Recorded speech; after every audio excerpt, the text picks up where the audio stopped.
एक बार एक बहुत ही बड़ा बिजनेसमैन एक छोटे से गांव में जाता है।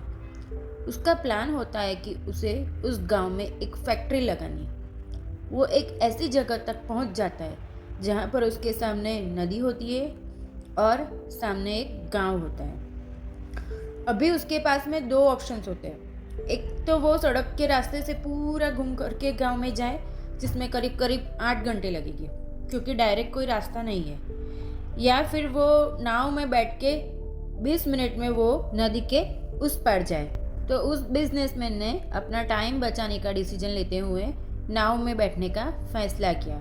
अब नाव में बैठने की थोड़ी देर बाद उस बिजनेसमैन ने उस नाव वाले से पूछा, तुझे पता है तेरी नाव में कौन बैठा है? तो नाव वाले ने बड़े भोलेपन से कहा, साहब मुझे नहीं पता है आप कौन हो। बिजनेसमैन ने बोला, अरे तू अखबार नहीं पढ़ता है क्या? हर दूसरे दिन अखबार में मेरी फोटो आती रहती है। तो नाव वाला बोला, अरे साहब मुझे कहाँ पढ़ना लिखना आता है, मैं तो बहुत छोटा था तब मेरे पिताजी गुजर गए थे, तो अपने परिवार का ध्यान रखने के लिए मैं बचपन से ही काम में लग गया था और तभी से मेरा स्कूल छूट गया था। ये सुनकर उस बिजनेसमैन ने नाव वाले को उसका मजाक उड़ाते हुए बोला, अरे तुझे पढ़ना लिखना भी नहीं आता, ऐसी जिंदगी का क्या फायदा?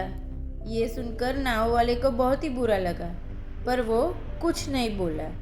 थोड़ी देर बाद बिजनेसमैन ने उस नाव वाले से बोला, अभी कुछ ही दिन बाद ये जो तू सामने जितनी ज़मीन देख रहा है ना, वहाँ पे मेरा बहुत बड़ा फैक्ट्री आने वाला है। हमारे ब्रांड की पानी की बोतलें वहाँ पे बनेगी। नाव वाले को उनकी बात समझ में नहीं आई। उसने कहा कि क्या बनेगा साहब? तो बिजनेसमैन में थोड़ा इरिटेट होते हुए बोला, हमारे यहाँ पानी की बोतलें बनेगी, पानी की बोतलें। अच्छा, तूने कहाँ देखी होगी गांव में पानी की बोतलें, पर ये शहरों में बहुत बिकती है। तभी नाव वाला बोला, अरे साहब मुझे कैसे पता होगा, मैं तो कभी इस गांव से बाहर ही नहीं गया। फिर से उस बिजनेसमैन ने मुस्कुराते हुए बोला, अरे तू इस गांव से बाहर तक नहीं गया?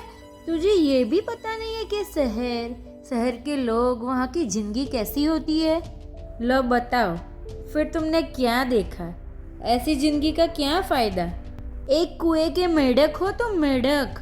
ये सुनने के बाद बेचारा नाव वाला सोचने लगा, उसको सच में लगने लगा मेरी जिंदगी शायद किसी काम की नहीं है।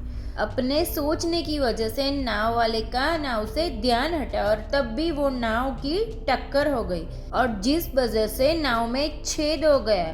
नाव में पानी भरने लगा और वो दोनों डूबने लगे। उस जगह पर पानी काफी गहरा था और किनारा भी दूर था। समझ में नहीं आ रहा था क्या करे। तब भी नाव वाला बोला, साहब हमें बचने के लिए नाव से छलांग लगानी पड़ेगी, क्या आपको तैरना तो आता है ना? बिजनेसमैन घबरा कर बोला, ऐसा तुम क्यों पूछ रहे हो? मुझे तैरना नहीं आता। उसकी बात सुनकर नाव वाले को भी हंसी आ गई। बोला, अरे साहब आपको तैरना तक नहीं आता, ऐसी जिंदगी का क्या फायदा? ये सुनकर उस बिजनेसमैन को अपनी गलती का एहसास हुआ और वो हाथ जोड़कर बोलने लगा, सुनो, तुम जो बोलोगे वो मैं तुम्हें दूंगा, प्लीज इस बार मेरी जान बचा लो। तब भी नाव वाला बोला, साहब आप बिल्कुल भी घबराना नहीं, मुझे तैरना नहीं दूसरों को बचाना भी आता है। मुझे आपसे कुछ नहीं चाहिए, मेरा हाथ कस के पकड़ लो। चिंता मत करो साहब, मैं आपको कुछ नहीं होने दूंगा।